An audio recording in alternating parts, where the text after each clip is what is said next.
Bueno, buenas tardes y bienvenidos un lunes más a la factoría. Yo soy Alejandra Ferrada y esta tarde tengo la suerte de poder moderar a tres superponentes que ahora os daréis cuenta porque os los voy a ir presentando. En primer lugar, agradecerles a ellos tres, a Alejandro, a Elena y a Hugo, su presencia esta tarde. La verdad que con sus ganas de participar y sus ganas de enseñarnos y de aprender, son exactamente la representación de lo que supone para nosotros el motor de este proyecto. O sea que muchísimas gracias a los tres antes de que se me olvide. En segundo lugar, pues como ya sabréis, el proyecto se ha creado con la idea de que vosotros fuerais los protagonistas. Con vosotros realmente me puedo incluir a mí misma, porque ¿a qué me refiero con que vosotros seáis los protagonistas? Me refiero a todos aquellos que de momento, y digo de momento porque no se sabe dónde vamos a acabar en un futuro, no tenemos la voz suficiente y la oportunidad de mostrar nuestro trabajo y de mostrar nuestra labor. No podemos mostrar nuestro valor como farmacéuticos de hospital. Y en definitiva, este proyecto lo que busca es sentir nosotros por primera vez la fuerza de la visibilidad. La verdad que creo que con el poco tiempo que llevamos, la factoría está cumpliendo su objetivo. Si habéis estado siguiendo el proyecto y si habéis encontrado en él tanto interés como encontramos nosotros a la hora de lanzarlo, pues ya sea viendo los webinars en directo cada lunes o a través de la página web con las grabaciones, etcétera, pues os estaréis dando cuenta poco a poco de que ya conocéis caras nuevas, de que ya habéis escuchado nuevos proyectos muy diferentes y la verdad que creo que también nos está sirviendo para reconocer otras funciones que todos los días no pensamos que tenemos, pero que son muy interesantes para los farmacéuticos de hospital, que podemos participar en muchos huecos y que podemos aportar nuestro granito de arena. Entonces, con el material que llevamos en este poco tiempo, yo creo que muchos compartiréis conmigo que nos estamos dando cuenta de que tenemos un gran papel en el mundo sanitario. Y lo más importante en lo que creo que esto está colaborando es en reforzar una vez más la fuerza que da el trabajar en equipo. Así que no dudéis, nosotros vamos a seguir trabajando en equipo como un gran equipo en este proyecto porque realmente creemos que el esfuerzo merece mucho la pena. Por supuesto, yo solo puedo agradecerles al equipo, a Javier y a Elisa, que contarán conmigo y confiarán en mí para acompañarles como coordinadora en esta aventura. Y desde luego yo espero estar a la altura y le voy a poner todo mi esfuerzo. Y bueno, como os decía al principio, y como ya sabéis, esto va de ponerle ganas. Y si algo es cierto es que a nuestros tres ponentes de hoy justo ganas no les faltan. Así que sin más rodeos os los voy a ir presentando. En primer lugar os voy a presentar a Alejandro Ferrer. Alejandro es residente de cuarto año en el Hospital Universitario Nuestra Señora de la Candelaria, en Tenerife, y aunque yo no tenía el gusto de conocerle previamente, y le he conocido estos días, la verdad que si lees su presentación, pues ya te puedes hacer una idea muy clara de su gran personalidad. En primer lugar, a nivel profesional, Alejandro se muestra como un amante de la metodología científica y la investigación, y tiene un valor que a mí me parece muy importante, que es que no pierde nunca la ilusión por aprender y espero que la pueda seguir manteniendo siempre. La verdad que me parece digno de admiración. A nivel personal le mueven dos cosas fundamentalmente, una es ayudar a los demás y la otra es trabajar en equipo. La verdad que también comparto esto contigo. Y con este perfil me parece raro que el servicio de farmacia en el que no quieran que formes parte del equipo. Así que te deseo mucha suerte y espero que sigas manteniendo siempre tus valores porque, como ya te he dicho, me parecen geniales. Y ojalá las tiendas también entre todo el equipo en el que tengas el gusto de trabajar. Alejandro nos va a hablar a continuación sobre Erenumab en migraña y vamos a ver a qué se refiere con esto que nos ha puesto de estudio cuasi experimental, que es lo que nos refleja en su título. Así que cuando quieras, Alejandro, empezamos contigo la tarde de hoy y ya puedes arrancar.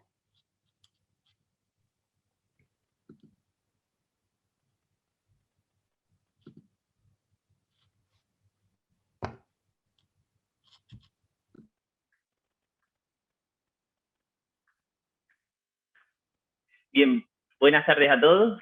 En primer lugar, quería agradecer a Alejandra y a la organización que me hayan dado la oportunidad de participar y felicitarlos por esta gran iniciativa. Creo que es una manera de dar visibilidad a muchos proyectos que se están llevando a cabo en los hospitales y lo que es más importante, y creo que es el corazón de esta iniciativa, compartirlos con los demás.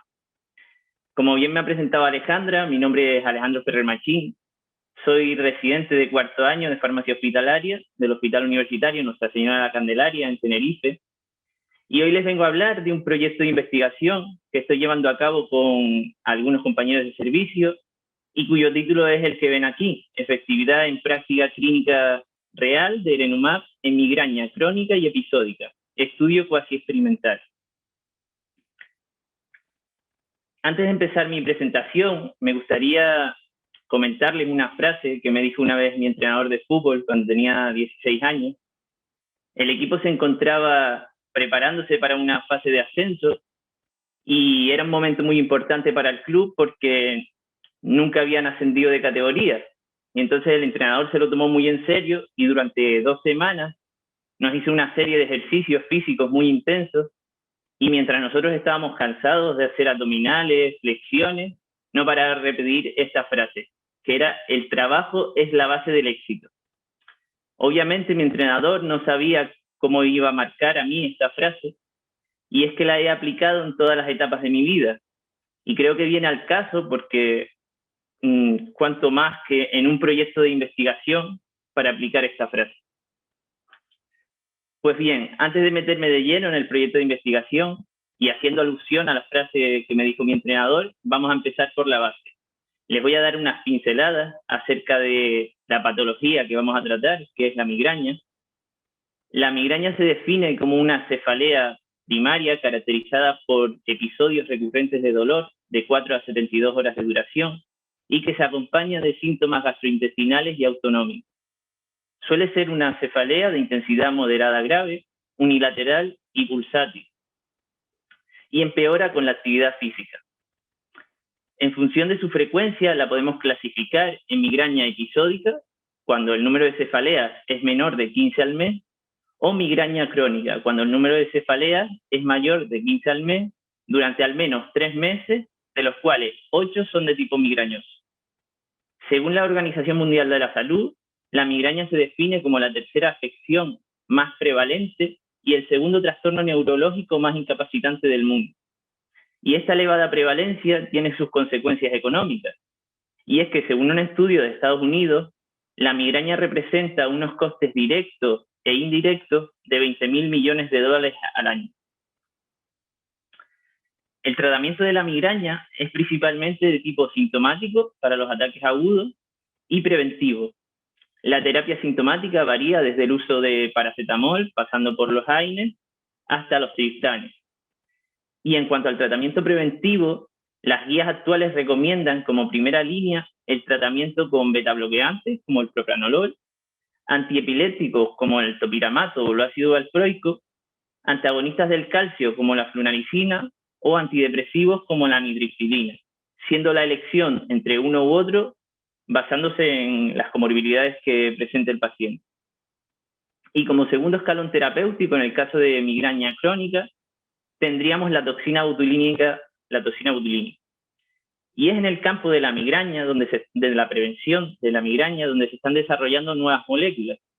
Un ejemplo de ello es el fármaco que ha sido sujeto de estudio, el Erenumab, un anticuerpo monoclonal que actúa bloqueando el receptor del péptido relacionado con el gen de la calcitonina. Este péptido se libera a nivel del trigémino y actúa provocando una potente vasodilatación que, junto con la modulación de receptores nociceptivos a nivel central, provoca este característico dolor de cabeza.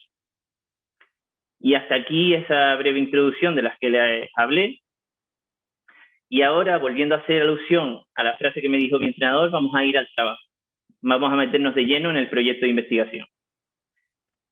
La eficacia del Erenumab ha sido demostrada mediante los ensayos clínicos pivotales que le han dado la indicación al fármaco en la profilaxis de migraña en adultos. Sin embargo, estos estudios se han realizado en las condiciones ideales que presentan los ensayos clínicos.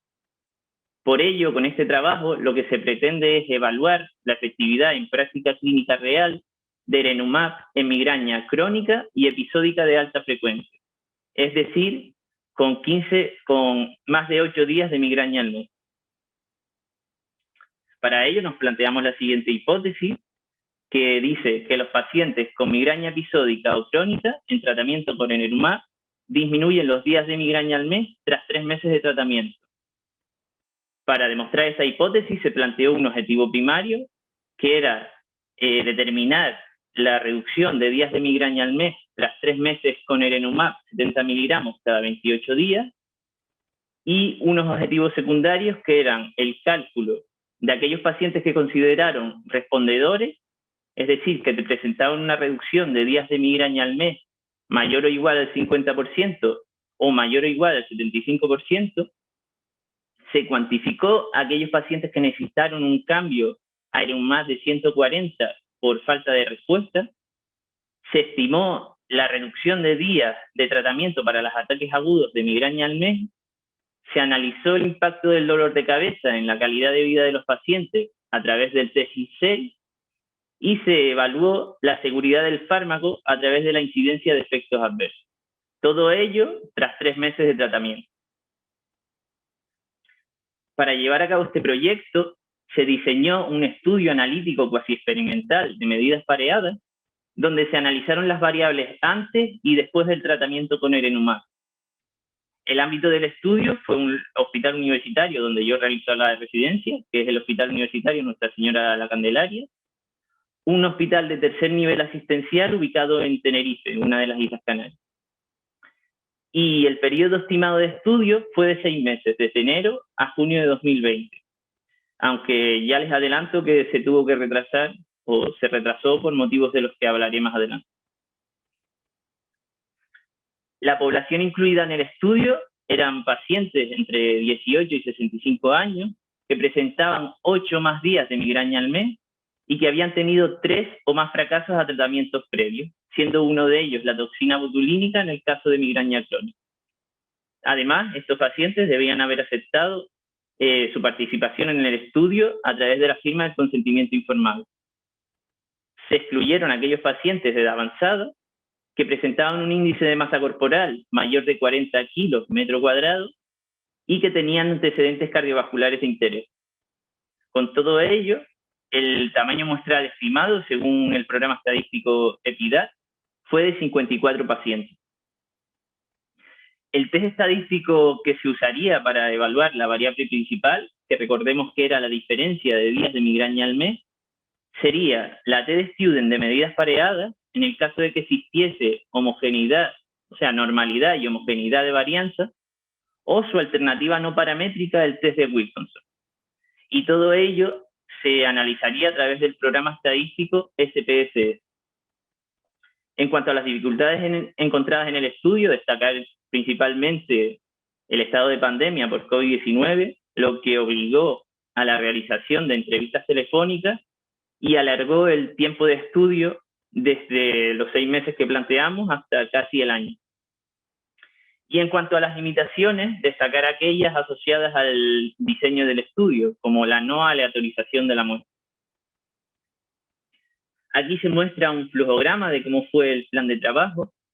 En primer lugar, se reclutaron a aquellos pacientes derivados de la consulta monográfica de migraña durante 6 meses.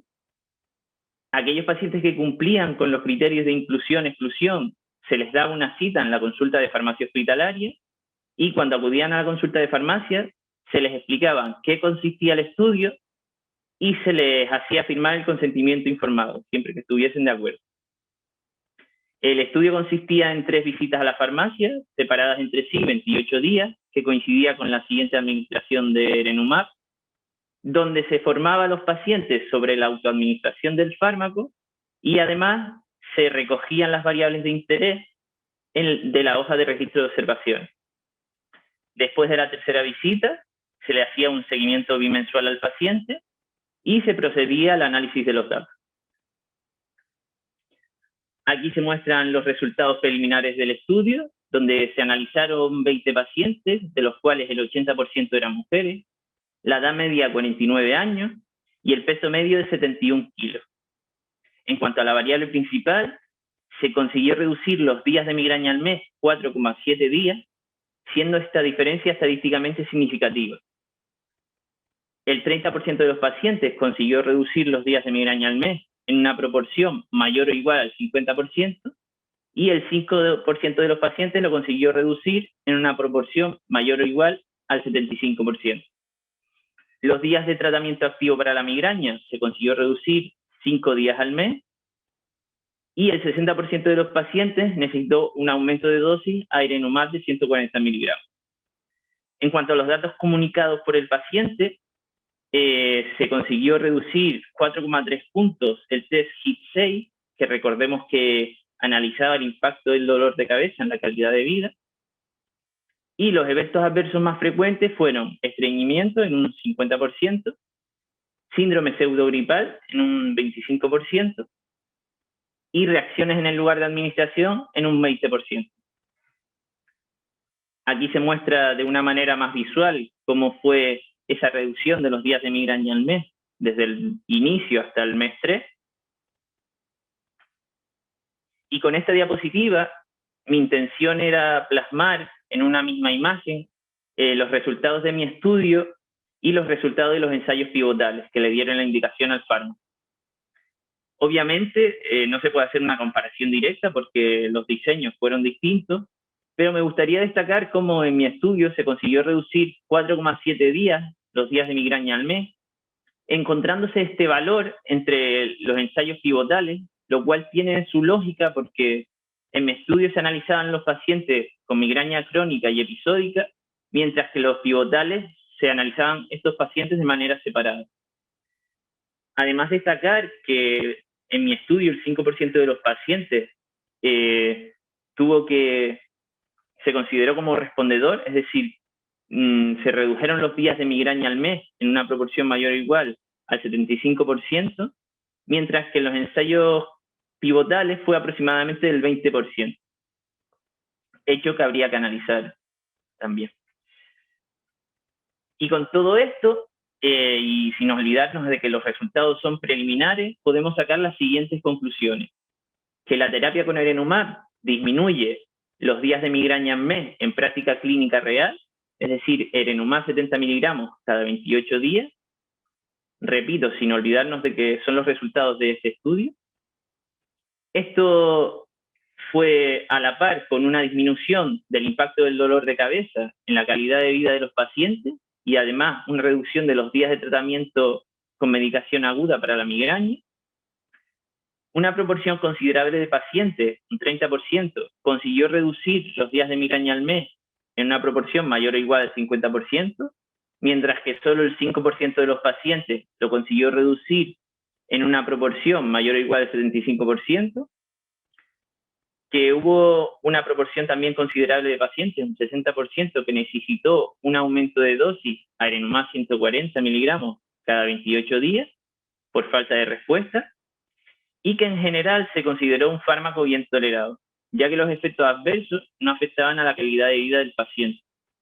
No obstante, hay que tener en cuenta que la mitad de estos pacientes presentaron estreñimiento, por lo que habría que advertir sobre este hecho e indicar algunas medidas higiénico-dietéticas para evitarlo. Tener en cuenta los sesgos asociados al diseño del estudio, como el sesgo de confusión o el sesgo de selección, para evitar sacar conclusiones erróneas. Y obviamente, como siempre, son necesarios más estudios para aumentar la calidad de la evidencia. Y concretamente serían necesarios estudios tipo ensayos clínicos, pero en práctica real. Pues esto sería todo. Muchas gracias por su atención.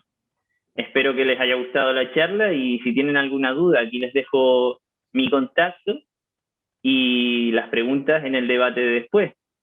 Y no me gustaría despedirme sin antes agradecer a estas 5 mujeres que me han ayudado y han hecho posible que este proyecto saliese adelante.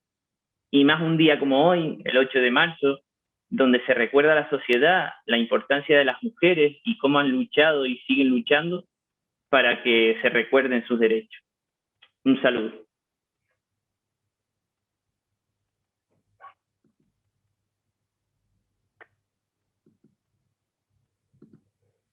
Bueno, muchísimas gracias, Alejandro.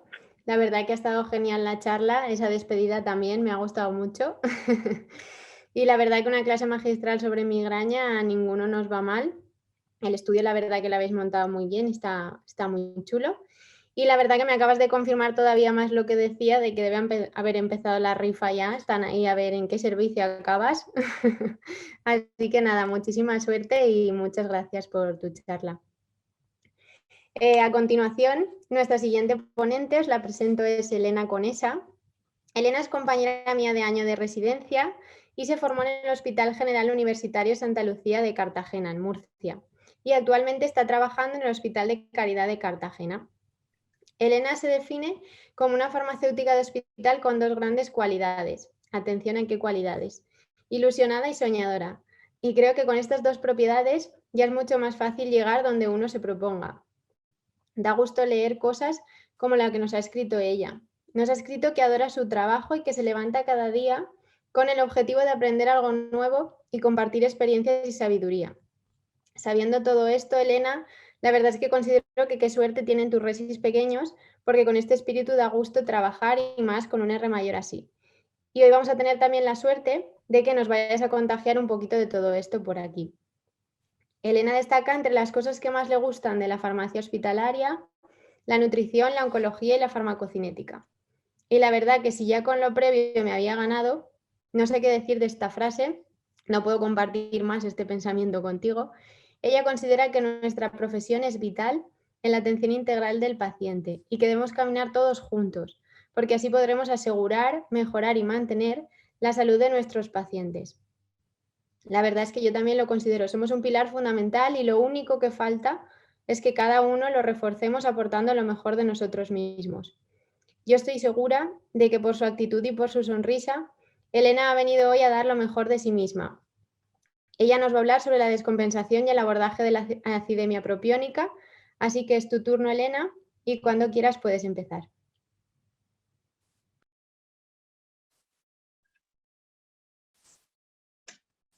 Buenas tardes a todos. En primer lugar, quería dar las gracias a Javier, Alejandra y Elisa por desarrollar este proyecto donde, bueno, todos podemos compartir experiencias y aprender muchísimo unos de otros. Yo esta tarde os voy a hablar de una enfermedad metabólica, la acidemia propiónica, y más concretamente sobre el manejo de su descompensación. Mi objetivo es que repasemos el manejo, el abordaje de esta enfermedad, y para ello contaremos con un invitado especial. La acidemia propiónica es una enfermedad genética de herencia autosómica recesiva que presenta una prevalencia de 1 por cada 100.000 personas nacidas. Por lo tanto, es considerada una enfermedad rara. Esta enfermedad se produce por una actividad deficiente de la enzima mitocondrial propionilcoenzima A carboxilasa. Esta enzima es dependiente de biotina y cataliza la transformación de propionilcoenzima A en metilmalonilcoenzima A. Este paso forma parte de la ruta metabólica que siguen algunos aminoácidos ramificados, como la isoleucina y la valina, y otros aminoácidos como la metionina y la treonina. También se metabolizan a través de esta vía los ácidos grasos de cadena impar. El bloqueo de esta vía da lugar a la acumulación intracelular de propionilcoenzima A, que se elimina a través de rutas metabólicas alternativas, dando lugar a compuestos como metilcitrato, deshidroxipropionato o propionilcarnitina. Por tanto, se va a producir la acumulación de una serie de compuestos que van a producir alteraciones bioquímicas, como hiperamonemia, cetoacidosis láctica, etc. Las formas de presentación son variadas. La más frecuente es la neonatal grave. Esta forma se manifiesta de forma aguda, con vómito, rechazo de la alimentación y somnolencia.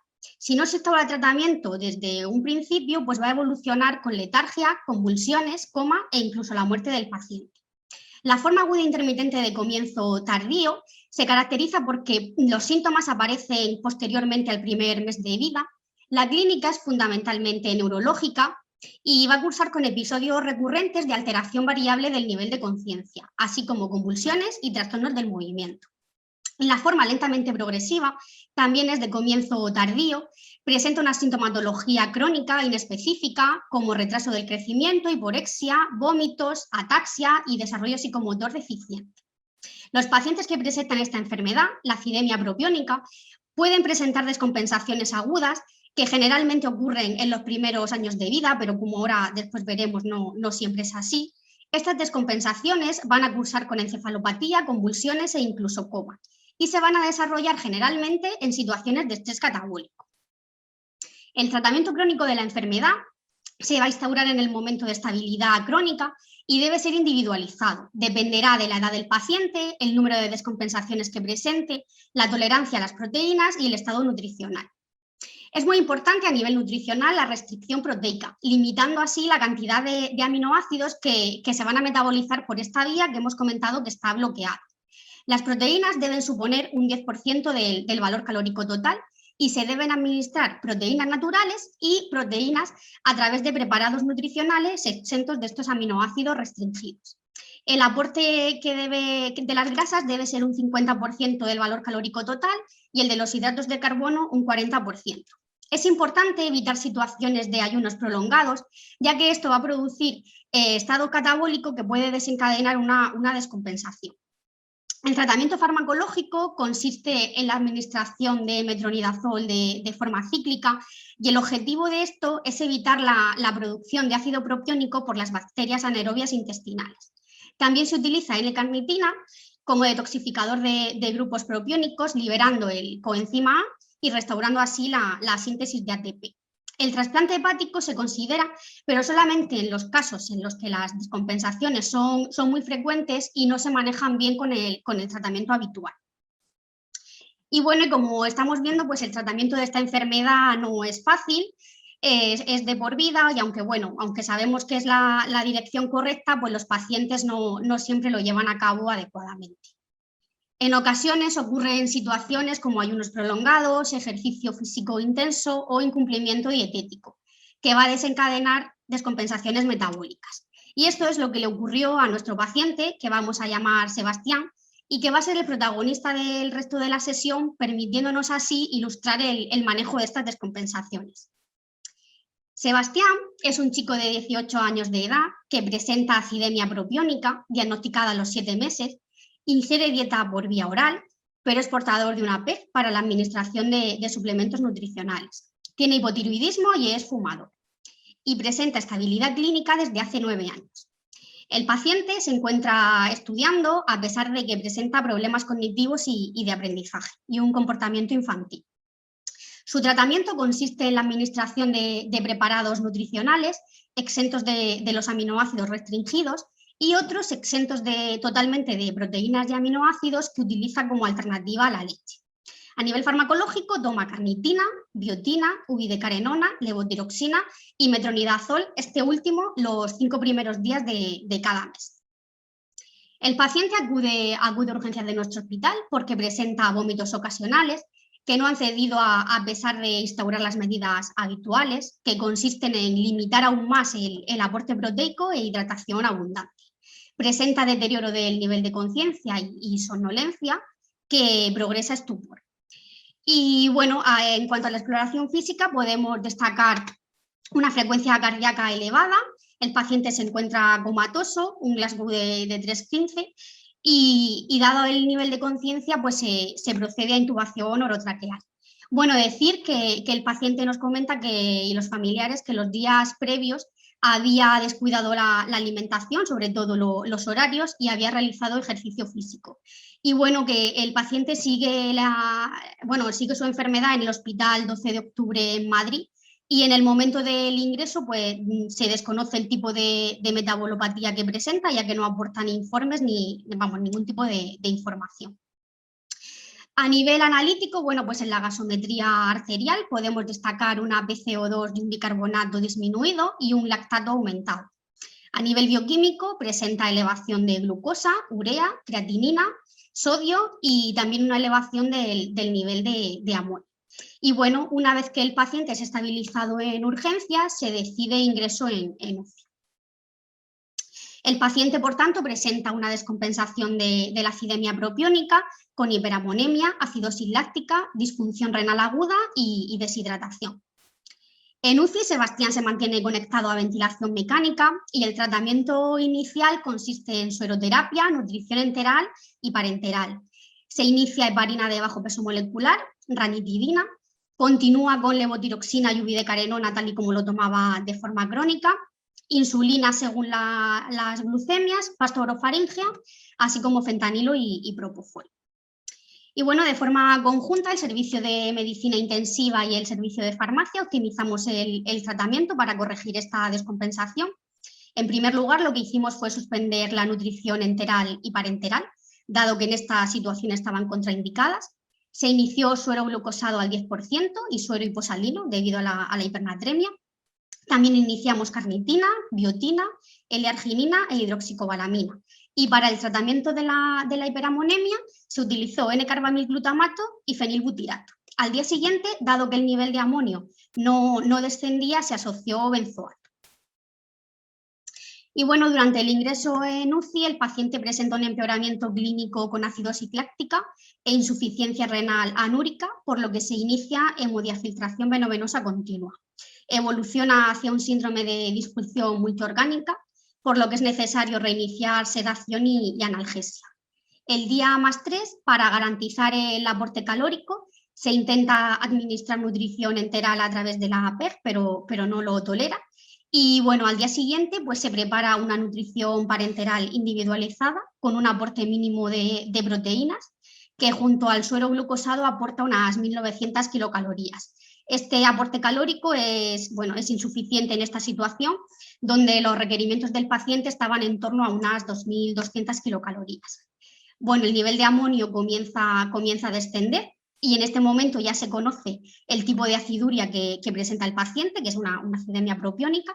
Por lo tanto, se suspende fenilbutirato, benzoato, hidroxicobalamina y arginina.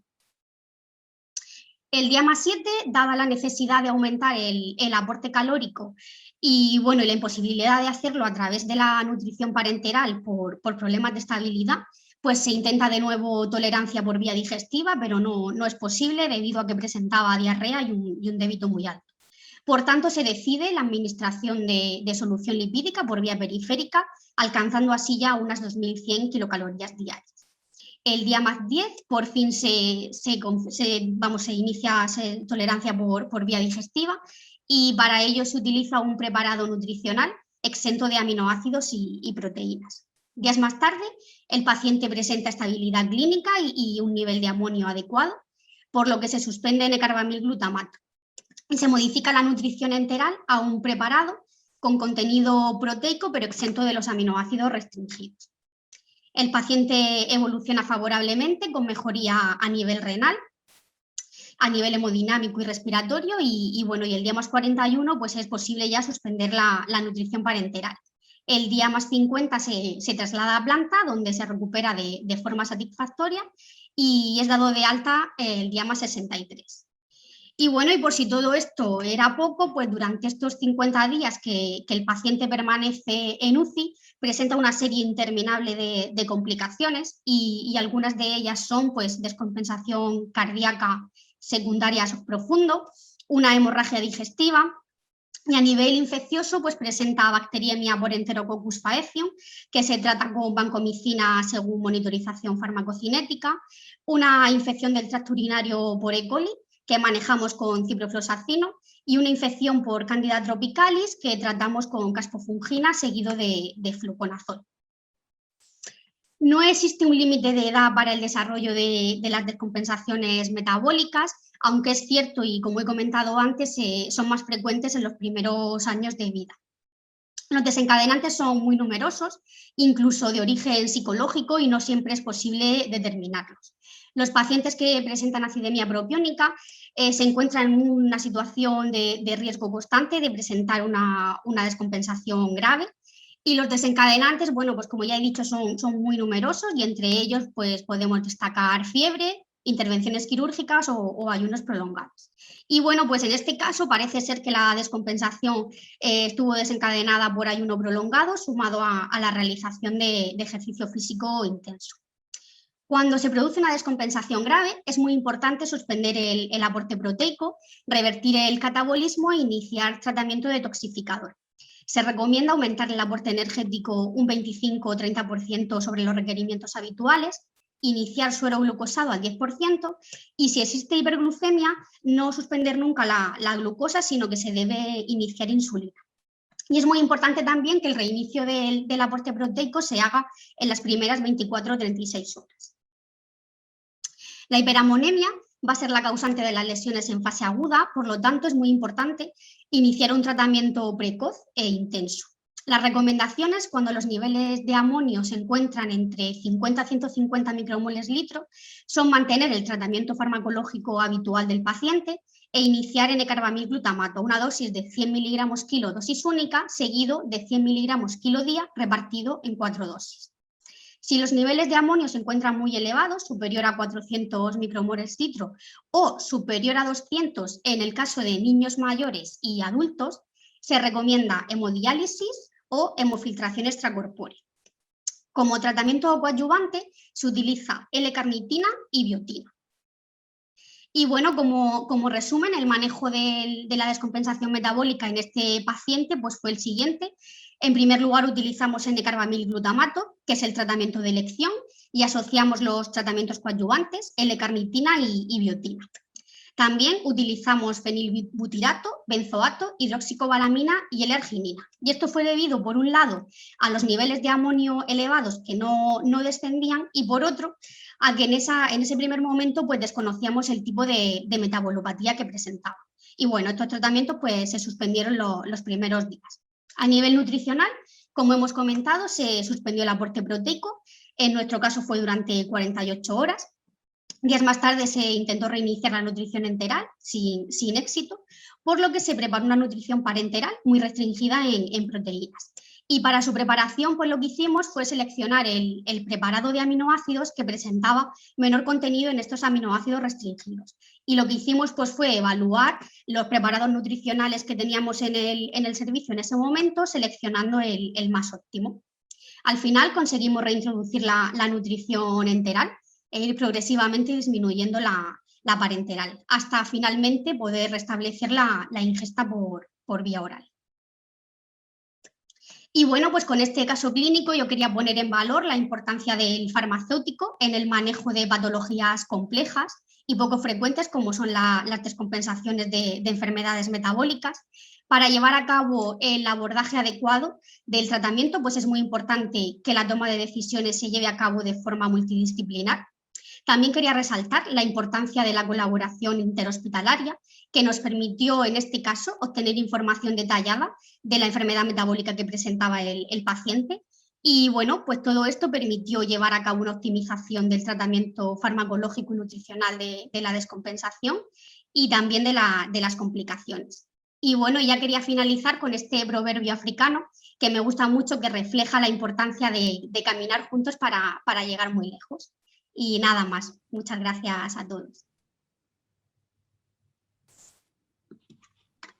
Bueno, muchísimas gracias, Elena. La verdad es que todo un lujo poder escucharte y captar un poquito de esa pasión que tú transmites por la farmacia hospitalaria. Así que muchas gracias por estar esta tarde.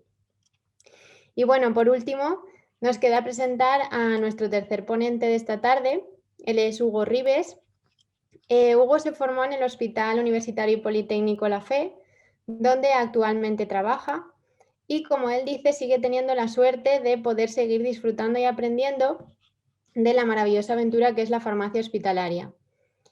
Bueno, la verdad que a mí se me va a hacer un poco difícil hablaros de él sin que me salte alguna lagrimita, porque qué deciros de él. Sé que todos conocéis esa sensación, porque la habéis vivido, que es esa conexión que uno tiene con sus seres mayores. De este sentimiento que se tiene y que te hace saber que te van a seguir en tu camino siempre. Y es que si la residencia ya en sí misma te marca, pues menuda huella te dejan los que la comparten contigo. Entonces, por la sensación que os estoy contando, pues entenderéis que yo a él le tengo en mi pedestal particular, y es que además si tenéis el gusto de conocerle, sabréis que siendo como es no se merece menos.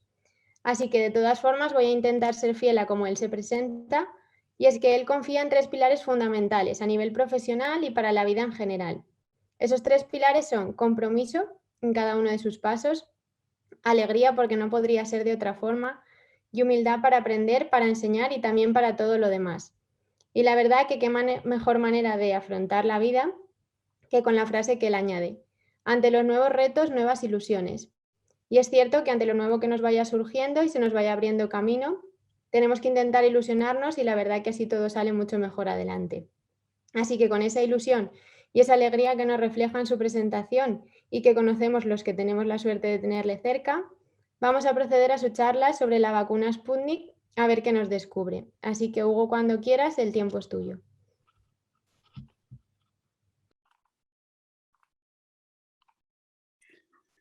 Bueno, hola a todos. Bueno, la verdad es que después de esta presentación me va a costar hasta que me salga la voz, pero bueno, me sumo a mis compañeros Alejandro y Elena. En primer lugar, en agradecer a todo el equipo de la factoría, a Javier, Alejandra y Elisa, la oportunidad de poder participar en vuestras sesiones, y también en daros la enhorabuena porque la verdad es que la plataforma que habéis creado, que nos permite tanto compartir los conocimientos que tenemos todos, así como también el conocernos y darnos a conocer todos los que formamos este pequeño gran mundo de la farmacia hospitalaria. Sin más dilación, voy a pasar ya al tema del que voy a hablar esta tarde, que es el ensayo clínico de la vacuna Sputnik V. En concreto, voy a hacer una breve lectura crítica de la última publicación que se ha hecho sobre este ensayo. Este es el artículo del que estoy hablando. Se publicó el mes pasado en la revista Lancet y es importante porque a lo largo de la charla vamos a ir viendo cómo nos va condicionando en cierta manera, que es una publicación de resultados intermedios, es decir, el ensayo clínico todavía no ha finalizado y por lo tanto los datos tendremos que esperar a que se publique digamos, todo el compendio de datos cuando se haya acabado, se haya cerrado el ensayo. La metodología que vamos a seguir es la metodología CASPE, que consiste en 11 preguntas que le vamos a ir haciendo al ensayo clínico y que nos va a ir dando una serie de respuestas con las cuales al final nos podremos hacer una idea de cómo, de bueno o malo, o cómo es la calidad de ese ensayo. Las 11 preguntas son estas que veis en la pantalla y veremos que las primeras de ellas nos van a dar información acerca de la validez de los resultados que van a obtener en el ensayo. Las preguntas séptima y octava harán referencia ya más en concreto a esos resultados y las tres últimas preguntas hacen referencia a la utilidad que puedan tener esos resultados sobre nuestro entorno. Las tres primeras preguntas, además, son preguntas de eliminación, es decir, si la respuesta a estas preguntas es no, pues en principio no deberíamos de seguir leyendo ese ensayo, puesto que la validez de esos resultados puede verse afectada. Y las preguntas cuarta, quinta y sexta son preguntas de detalle de la metodología del ensayo, pero ya no son de eliminación. Pues bien, la primera pregunta sería si se orienta el ensayo a una pregunta claramente definida. Es decir, ¿podemos formular la pregunta pico? Esta pregunta pico hace referencia a población, a intervención realizada, a la intervención control y al resultado considerado. Por tanto, si nos vamos a buscar en primer lugar qué población ha sido la del estudio, pues bueno, con los criterios de elegibilidad podemos ver que la población, en resumen, que han utilizado para este estudio son individuos adultos y que además no tenían antecedentes de COVID-19. Respecto a la intervención y al control, pues sabemos que es un estudio controlado con placebo y que la intervención era una vacuna que constaba de 2 dosis. La concentración en ambas dosis era la misma, 10 elevado a 11 partículas virales, pero la característica que tiene esta vacuna es que el adenovirus de la primera dosis no es el mismo que el adenovirus de la segunda. Además, el intervalo de días entre la primera y la segunda dosis eran 21 días. Por último, los resultados. Tenemos, por un lado, el resultado principal del estudio y los resultados secundarios. El resultado principal nos dicen que es el número de casos de COVID-19 confirmados con PCR en el día 21 después de la primera administración de la vacuna, es decir, el día de la segunda administración. Visto así, podemos pensar que realmente la eficacia que se está midiendo es frente a coger el virus, no frente a desarrollar la enfermedad. Pero más adelante podemos ver cómo solo los casos sintomáticos de COVID-19 fueron incluidos en los análisis de eficacia. Por lo tanto, realmente lo que han medido es la eficacia de la vacuna frente a desarrollar la enfermedad. Pero bueno, utilizaremos el resultado primario para hacer nuestra pregunta pico, que quedaría algo así. En pacientes sanos sin antecedentes de COVID-19, la vacunación con Sputnik V frente a placebo evita el contagio del SARS-CoV-2. Pues bueno, podemos hacer la pregunta pico, así que pasaríamos a la segunda pregunta. ¿Fue aleatoria la asignación de los pacientes a los tratamientos? Pues bueno, sí que lo fue. Si nos vamos al apartado de aleatorización, veremos que en primer lugar se estratificó a los individuos en 5 grupos de edad Y una vez estratificados, ya sí que se hizo la aleatorización, utilizando un sistema interactivo web, que lo conoceréis muchos porque es típico en los ensayos clínicos, que es el IWRS. Además, esa aleatorización se hizo por bloques, en bloques de tamaño de 4. Y por último, pues también nos especifican que la proporción de individuos en el grupo de la vacuna y en el grupo de placebo fue 3:1 a favor del grupo de tratamiento. Por último, también es interesante que nos fijemos en el número real de individuos que caen en un brazo del estudio o en el otro, porque por mucho que nos digan que ese reparto ha sido aleatorio, si nos coincidieran las cifras exactamente, pues nos podría hacer sospechar que a lo mejor sí que se ha manipulado un poco la aleatorización. En este caso vemos que en el grupo de la vacuna hay 16.501 individuos y en el grupo de placebo 5.476. La proporción es más o menos 3:1, pero no coincide exactamente. Por lo tanto, nos gusta que no sea tan matemáticamente preciso y por lo tanto no desconfiaremos de que hayan podido manipular ese reparto. Por lo tanto, pasamos ya a la última pregunta de eliminación, que es si fueron adecuadamente considerados hasta el final del estudio todos los pacientes que entraron en él. Pues bueno, aquí tenemos que empezar ya a decir que este estudio es un estudio de datos intermedios. Todavía no han recogido todos los datos y no son los datos definitivos. Vemos que en el protocolo la duración de seguimiento de los individuos tendría que ser 180 días, pero que en el momento del corte de esta publicación la mediana de días de seguimiento fue 48 días y no los 180. El rango intercuartílico de este seguimiento era entre 39 y 58 días, que bueno, en general no está mal, nos gustaría que hubieran sido más días, pero bueno, pues es lo que tenemos. Al menos podemos decir que sí que nos especifican qué días han sido. Pero lo que más nos concierne en esta pregunta es si se analizaron los pacientes en el grupo al que fueron aleatoriamente asignados. Es decir, ¿qué pasó con los pacientes excluidos? Pues bueno, en primer lugar, fueron pocos los pacientes excluidos. Si nos fijamos en esta tabla que también nos facilita el ensayo, podemos ver cómo en el grupo de la vacuna se excluyeron 74 individuos por violación de protocolo y nos especifican pues, bueno, las distintas causas, y en el grupo de placebo fueron 41, que si los comparamos o si tenemos en consideración cuál es el tamaño de la muestra, en el caso de placebo 5.000 y en el caso de tratamiento 16.000, pues bueno, realmente estas exclusiones pues no nos van a modificar mucho el resultado. Además, estos individuos no se incluyeron ni en el estudio de eficacia ni en el de seguridad. Por lo tanto, podemos decir que se ha hecho un análisis por protocolo, que no nos lo especifican en el ensayo, pero bueno, viendo que estos individuos no se han incluido en los análisis, pues bueno, pensamos que es por protocolo. Lo que nos llama la atención es que lo veremos más abajo, que 1.463 individuos en el grupo de la vacuna y 533 participantes en el grupo de placebo todavía no habían recibido la segunda dosis cuando se hizo ese corte en el tiempo. Estos individuos sí que se tuvieron en cuenta en el estudio de efectos adversos, pero todavía no en el de eficacia, porque lógicamente no han recibido la segunda dosis todavía. Entonces, con estos individuos, si los contáramos como pacientes o individuos excluidos, tendríamos lo que vemos en la tablita de aquí a la izquierda, cuál es la tasa de pérdidas total, tanto en el grupo de tratamiento como en el del placebo. Vemos que en ambos casos es en torno al 10%, que tampoco son unas tasas muy altas. Es decir, no sería necesario hacer un análisis de sensibilidad para ver si va a afectar a los resultados que van a obtener, porque son, entre comillas, pocas pérdidas teniendo en cuenta el tamaño muestral que tiene. Así que pasamos ya a la primera pregunta de detalle, que es si se mantuvieron ciegos al tratamiento los pacientes, los clínicos y el personal del estudio. Pues bueno, la respuesta es que sí. En la metodología vemos que es un estudio doble ciego y más tarde nos especifican que tanto investigadores como participantes y todo el equipo del estudio estaban enmascarados frente a la asignación de tratamiento. Además, también nos especifican que la medicación estaba debidamente enmascarada y que tanto el placebo como la vacuna eran iguales y no se podía diferenciar cuál era cuál. La siguiente pregunta es si fueron similares los grupos al comienzo del ensayo. ¿Qué hacemos para poder responder a esta pregunta? Pues nos vamos a la tabla de las características basales, que es esta que os he puesto aquí. En primer lugar, vemos que no tenemos, como en otros muchos estudios, un estudio de significación estadística, pero realmente tampoco nos haría falta, porque si la aleatorización se ha hecho correctamente, pues bueno, ya en teoría el reparto de los individuos tiene que ser de la misma forma en los dos grupos. Lo que podemos hacer es fijarnos en los porcentajes de individuos de cada característica que han caído en cada grupo.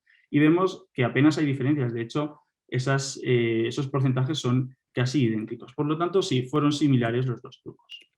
La sexta pregunta es si al margen de la intervención en estudio, los grupos fueron tratados de igual modo. Pues bueno, la respuesta es que sí. Aquí os he subrayado pues un poco cuáles serán los pasos que iban siguiendo tanto en el grupo control como en el grupo de estudio, y eran los mismo intervalo de tiempo, mismas visitas, incluso las mismas pruebas PCR. Aquellos individuos en los que sí que se les dio algún tratamiento adicional fue aquellos que dieron positivo en la PCR y que fueron sintomáticos. Pero es que esos individuos nos especifican que se sacaron del estudio de eficacia, tanto si eran de un grupo como de otro. Y llegamos ya a los resultados. En este apartado me voy a centrar en el resultado principal por una cuestión de brevedad, pero también por algo que comentaré después, que es el hecho de que estos son resultados preliminares. Ya lo he comentado varias veces, pero nos van condicionando un poquito en estas preguntas. Pues bueno, la eficacia era sobre, teóricamente, el contagio del virus, pero ya hemos visto que en la práctica era sobre el desarrollar la enfermedad o no, y vemos que el resultado global era una eficacia del 91,6%, que está muy bien. Y si nos fijamos en la precisión, en el intervalo de confianza, pues vemos que el intervalo es entre un 85 y un 95%, que bueno, está bastante bien, no es muy amplio. Si calculamos el NNT, nos sale 86, y si lo representamos gráficamente, veremos que son las caritas estas verdes que he puesto aquí abajo, porque así el NNT se visualiza mucho mejor. En el grupo placebo veremos que por cada 100 individuos, uno de ellos va a desarrollar la enfermedad. En cambio, si los vacunáramos, por cada 100 que vacunamos, hay uno al que, entre comillas, lo estamos salvando de no coger la enfermedad. Este dato puede parecer pobre, sobre todo si lo comparamos con otros tratamientos y con otros ensayos, pero tenemos que pensar el impacto que tiene esto en la situación que vivimos actualmente de pandemia, en la que toda la población está expuesta en mayor o menor medida al virus. Y esta reducción de tasas de contagio, ¿qué impacto puede tener sobre toda una población? A continuación, pues bueno, voy a comentar algo de las reacciones adversas, que es lo que he dicho anteriormente.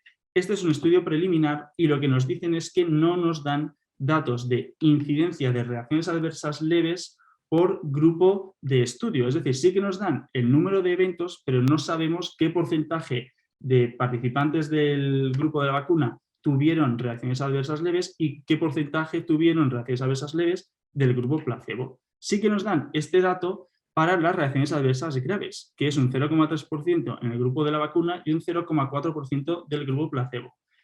Estos datos son buenos, pero sí que nos queda esa incertidumbre de no saber realmente las reacciones adversas leves en qué porcentaje de pacientes se van a dar. La explicación que nos dan es que como en el momento del corte de estudio no habían podido procesar todos los datos, se iban a publicar en cierre del estudio todos los datos de seguridad conjuntos. Pues bueno, en resumen, no nos gusta mucho esto, pero tendremos que esperar a esa publicación definitiva.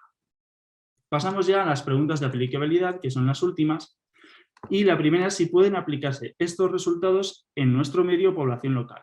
Pues bueno, podríamos decir en principio que sí, pero tenemos que hacer dos puntualizaciones. La primera es respecto a la diversidad de la muestra que han escogido. Pues vemos que en cuanto a diversidad de etnia, pues no hay mucha diversidad. Este es un estudio que se llevó solo en Rusia y vemos pues, que el 98,5% de los participantes eran de etnia blanca. Y en este sentido pues, sí que echaríamos en falta pues, que el estudio se hubiera hecho en más países o con una mayor diversidad de muestra. La segunda puntualización tiene que ver con los individuos del rango de edad de 18 a 30 años y los mayores de 60 años. Vemos que en estos dos estratos de edad el número de individuos está mucho menos representado que el resto. De hecho, es más o menos un tercio comparado con el resto. Y esta falta de participantes en estos grupos se ve reflejada en los intervalos de confianza de la eficacia. Porque si vemos en el grupo de 18 a 30 años, sí que tenemos una buena eficacia del 91,9%, pero el intervalo de confianza es bastante amplio. Es entre el 51 y el 99%. Y esto pues, genera también una incertidumbre importante. Y algo similar pasa con los individuos de más de 60 años. Tienen una buena eficacia del 91,8%, pero un intervalo de confianza también más amplio que en el resto de grupos, en este caso entre el 67 y el 98%. Por lo tanto, la respuesta a esta pregunta sería sí, pero tendríamos que tener pues bueno, un poco más de datos a la hora de aplicar estos resultados en estos dos estratos de edad. La 10ª pregunta es si se tuvieron en cuenta todos los resultados de importancia clínica. Pues bueno, podríamos decir que sí, aunque nos habría parecido interesante pues, que estudiaran la eficacia en pacientes con una infección previa de COVID-19 o en pacientes de entre 16 y 18 años, como ya se ha hecho con estudios de otras vacunas. También nos gustaría saber cuál es la eficacia de la vacuna frente a la enfermedad severa, que en este estudio nos lo dan como una variable combinada medida como enfermedad moderada o severa. Pues tener esos datos por separado pues nos parecería también interesante. Y por último, pues ya lo he dicho, tener una muestra más diversa en distintos países nos ofrecería también como una mayor riqueza de resultados. Y por último, ¿los beneficios a obtener justifican los riesgos y los costes? Pues bueno, la eficacia es muy buena, es del 91,6%. Sí que es verdad que tenemos que tener ojo con estos dos intervalos de edad, los de 18 a 30 años y mayores de 60 años. Respecto a la seguridad, pues bueno, si hablamos de reacciones adversas graves, pues son buenos los datos, pero nos faltan datos generales de seguridad de reacciones adversas leves. Tenemos que esperar también al cierre del ensayo. Tenemos que tener en cuenta qué riesgo estamos asumiendo si no vacunamos. Pues bueno, sabemos que en torno a un 10% de los diagnosticados requieren ingreso. Estos son datos del Ministerio de Sanidad de la semana pasada.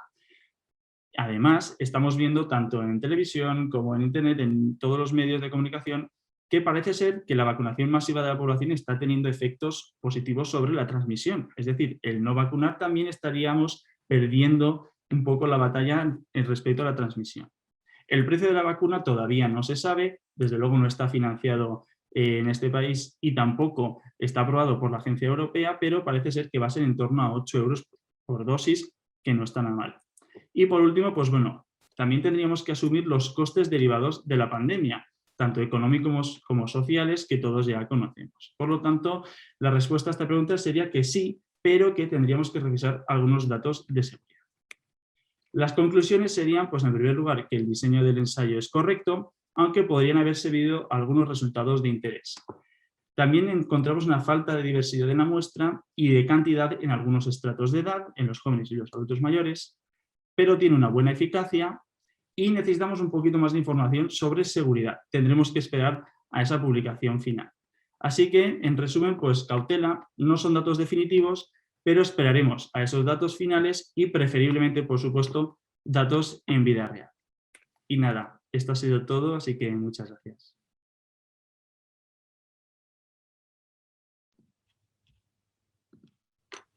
Bueno, muchas gracias, Hugo. Ha sido genial ese repaso sobre el ensayo de la vacuna. Ya nos hacemos una idea más clara sobre ella y además ha sido genial también hacer un repaso de la revisión sistemática que seguro que nos hará falta. Así que mil gracias.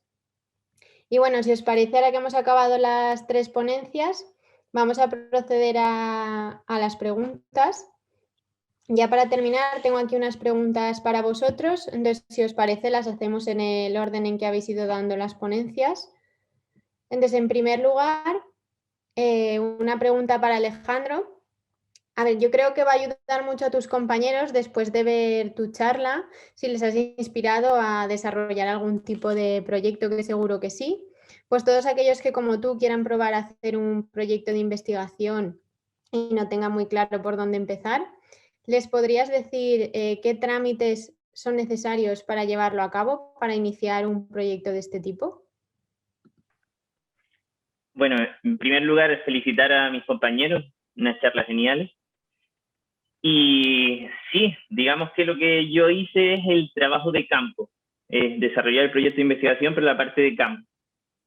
Cuando te pones encima de la mesa y empiezas a redactar tu pregunta de investigación o tu hipótesis, lleva un trámite burocrático aparte de esto que hablé, que es, primero, la Agencia Española del Medicamento tiene que clasificar el estudio. Dependiendo de cómo te lo clasifique, que en mi caso fue como un estudio posautorización prospectivo, tiene que tener dictamen favorable del Comité de Ética y además, por ser prospectivo, tiene que tener un dictamen favorable también de ordenación farmacéutica de la comunidad en la que estés realizando el estudio. Y eso lleva bastante tiempo es bastante tedioso porque cada uno te pide una cosa, pero si quieres llevar a cabo un proyecto de investigación es lo que toca. Quizás hay una pequeña marca para ver si se podría agilizar ese trámite, pero bueno, que al final espero que eso tenga sus frutos. Bueno, no será tan fácil, seguro. Seguro que el trabajo de campo te ha costado lo tuyo.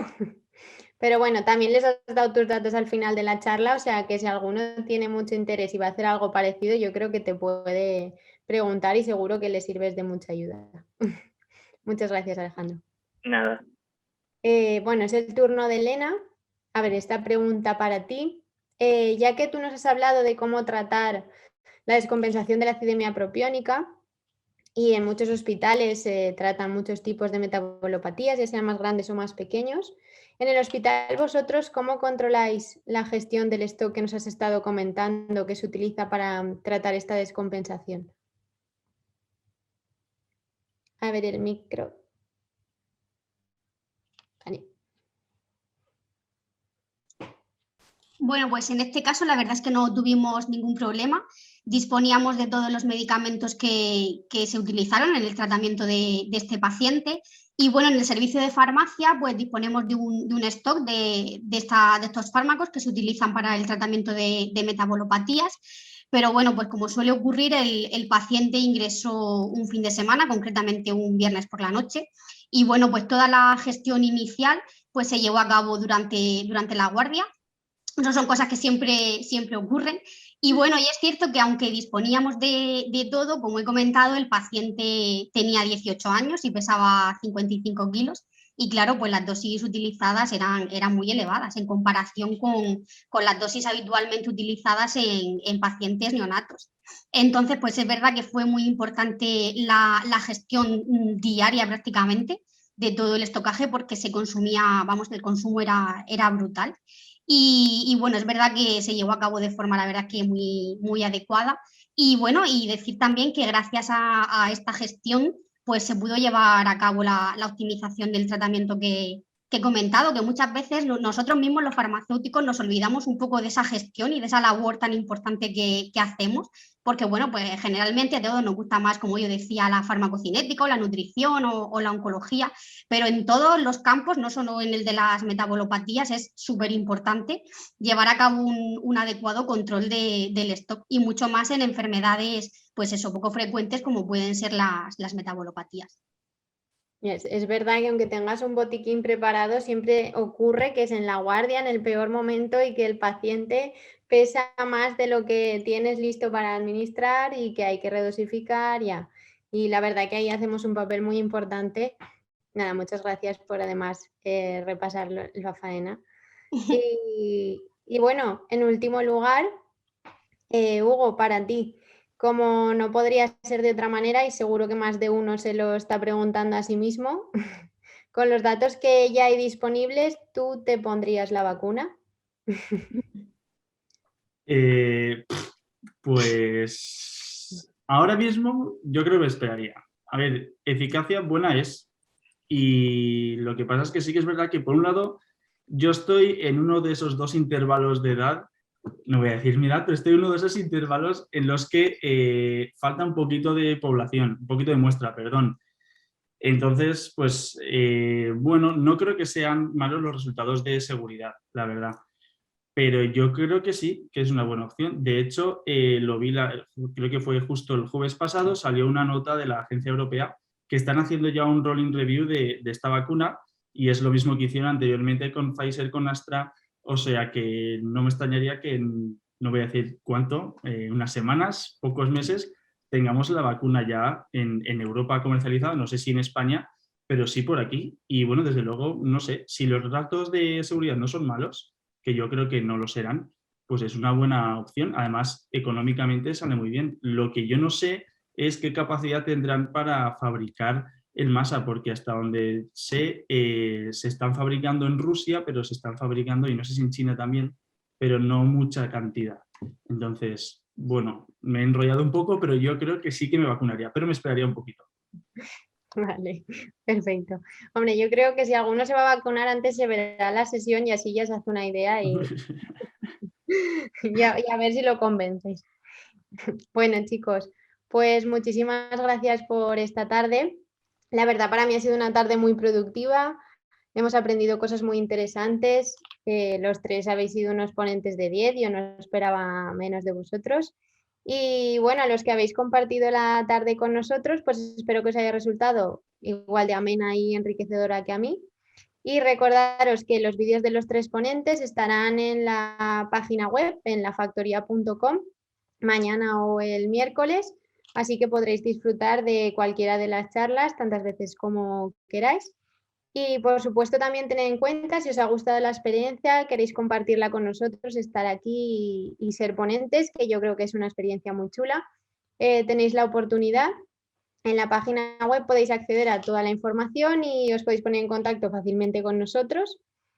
Y bueno, esperamos compartir con todos vosotros muchos lunes más, muchas charlas más de la factoría y por supuesto mucha más farmacia hospitalaria. Nos vemos el lunes que viene de nuevo en la factoría y espero que sigáis disfrutando de la tarde.